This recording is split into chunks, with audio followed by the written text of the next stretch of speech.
You will fail at some point in your life. Accept it. You will lose. You will embarrass yourself. You will suck at something. There's no doubt about it. Hey, I'm telling you, embrace it because it's inevitable. Direction determines destination. Destination is not determined by hope. It's not determined by wish.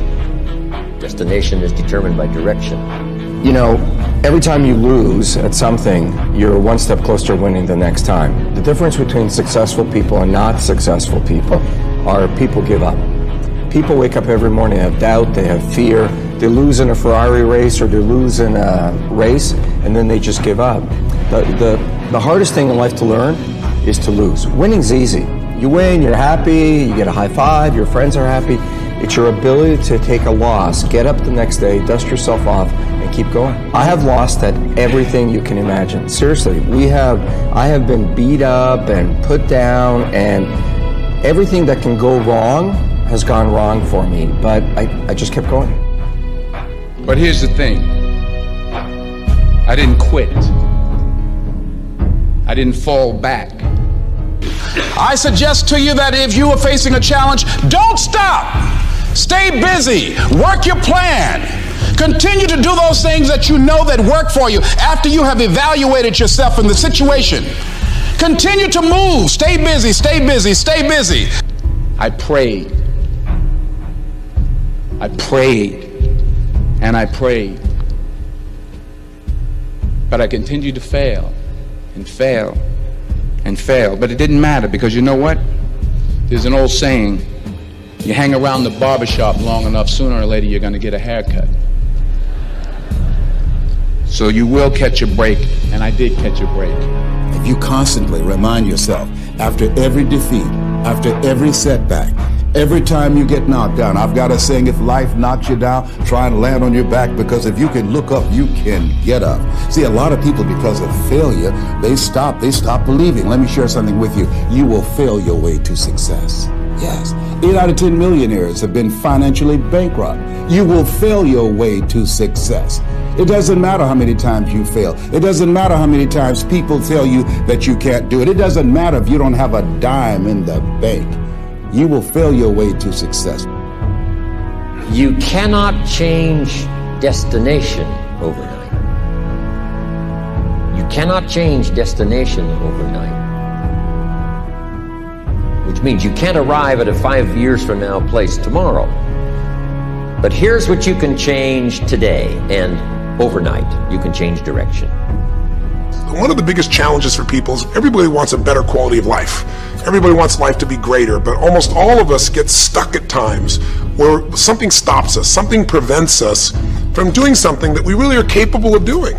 Whether it's turning around our body or shifting a relationship or turning around our finances or just maybe just being happy and fulfilled at a different level, we get stuck with a belief of how we're not supposed to be, what we're not supposed to do, what people won't accept, what we're not capable of. Or maybe we get stuck in an emotional pattern of just being pissed off or frustrated or worried or sad or overwhelmed. Sometimes we get stuck, not so much in anything, but just some habits of doing things a certain way. And what a breakthrough simply is that moment in time where there's an opening. And the opening can come from a conversation. It can come from meeting somebody that inspires you. It can come from an insight. It can come from watching a movie and being moved emotionally at just that right moment. It usually comes because something kind of clicked inside of us. Something snapped us and made us look at life through a different filter in a different way. And it's a real breakthrough because you take that little insight, that little distinction, that little moment, or maybe that little or big emotion inside of you that says, no more, I'm going to change this. And suddenly you do something to make your life better. You break out of the impossibility of life has to be this way or life is controlling me, and you start to take back control of your life. You start to make the shift that creates the quality of life that you really deserve. Everybody experiences extreme stress at some point in their life. I don't care who we are. Something happens outside our control and it hits our life and it knocks us on our tail. It might be a health stress. It could be something with your family. It could be economic, career. It could be something emotional that happens, biochemical. There's so many things. It could be an environmental situation that had nothing to do with you. Every one of us in our lifetime are experiencing extreme stress. And these days, because of the economy and the way we respond to it, The majority of people are experiencing some form of extreme stress, at least according to polls. Stress doesn't come from the facts. Stress comes from the meaning that we give to the facts. Yes, those things have happened, but the real question is, if we fight what's happened, we got a problem. We got to decide, what are we going to do with what's happened in our life? How are we going to take this? How are we going to mold this? How are we going to turn our life around? Because when you come up with a new meaning, you get a new life. So what are we going to do in this session?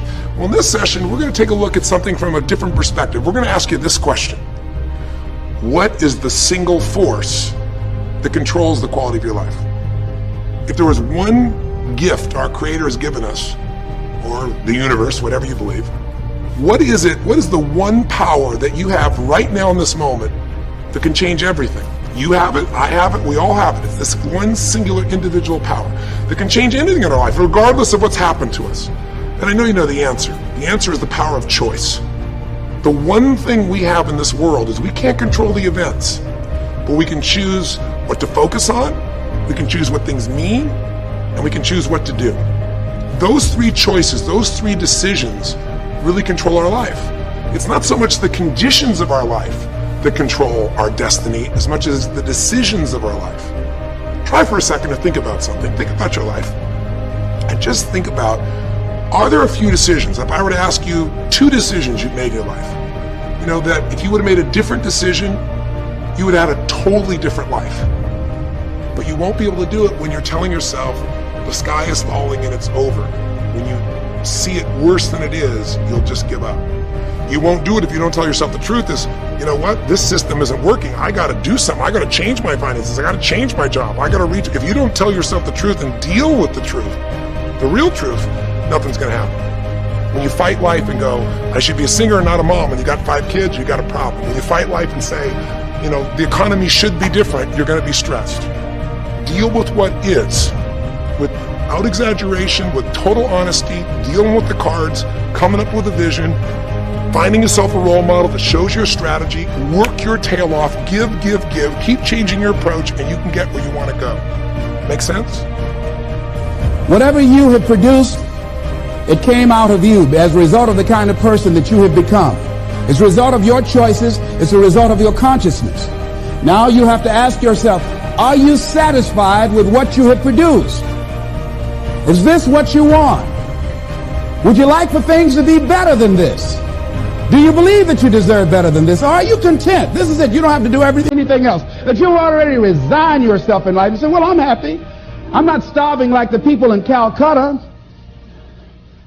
Are you allowing yourself to get off the hook like that? Or do you believe somewhere in the back of your mind or in your heart that there's some other great work for you to do? There's something else that life has for you. And that's why you're here. How do we handle this fear factor? How do we increase our self-esteem? You have to begin to fortify yourself. How do we do that? I believe that you have to begin to consciously monitor your inner conversation and start talking to yourself. Start building yourself up. Sometimes the only good things you will hear about you are the things that you say to you. So I'm saying learn to be your own booster. Start building yourself up. Start encouraging yourself. Start saying, I can do this. I can make this happen. It's a natural inclination for us to put ourselves down. See, we are born negative, I think, in a negative consciousness because we live in a negative world. So I'm saying that we have to work through the challenges of life in learning how to begin to work to fortify ourselves. Begin to guard your mind against negative programming, like turn off the television. So you've got to guard the kinds of things that you put in your mind. See, if you don't program your mind will be programmed because human beings are goal-oriented. That's why we die of broken hearts early. That's why we're running through life to early grave. Most of us go through life running scared. So we created this in our minds, false evidence appearing real. We made it real in our minds. There's nothing to fear but fear itself. That's the destructive monster. So turn off things that can contribute to your fear. Turn a deaf ear to people that all they can do is talk about how negative things are because they have bought into the consciousness of the world. Listen to things that can empower you, that can enable you to create a new reality for yourself and a new life for yourself. What idea are you sitting on? Write your ideas down. And then, once you get that idea, take the leap. See, a lot of people get the ideas and just walk around with them. Take the leap. See, it's out here in the universe. If you don't take the plunge, I guarantee you, somebody else will. Take the plunge. Go into action. And ladies and gentlemen, you will be surprised at how things will come together. You'll be surprised. Now, you're going to have some difficult challenges. I can tell you that now. Be aware of that. Things are not going to work out exactly right. For a time they will, sometimes. And that's when life is just playing a game with you. But ladies and gentlemen, go into action with your dream. And don't avoid where the fights are. Get in the midst of the fight. And get some hickeys on your head. Get knocked down so you can learn how to fight, so you can hold your position. See, most people don't get out in the arena of life because they don't want to fight. Most people don't get out there because they don't want to get knocked down. They don't want to be dropped to their knees. But see, you're going to be dropped whether you're on the field or whether or not you're sitting on the sidelines. You're going to be dropped. So at least get dropped for something. Don't get knocked down while you're sitting down. See, that's how most people are spectators in life. You don't want to be a spectator. You want to get out in the field where the action is. And you will be amazed. After the struggle, there will be a calm period and things will begin to click for you. Come out here with what you got. You don't have enough money? Don't worry about it. You got the dream. You got the idea. You don't have enough resources? Don't worry about it. You need some help? Don't worry about it. You get out here in the arena, someone will look at you and become inspired and say, hey, can I help you? But if you're sitting up on the bleachers, nobody's going to ask you anything.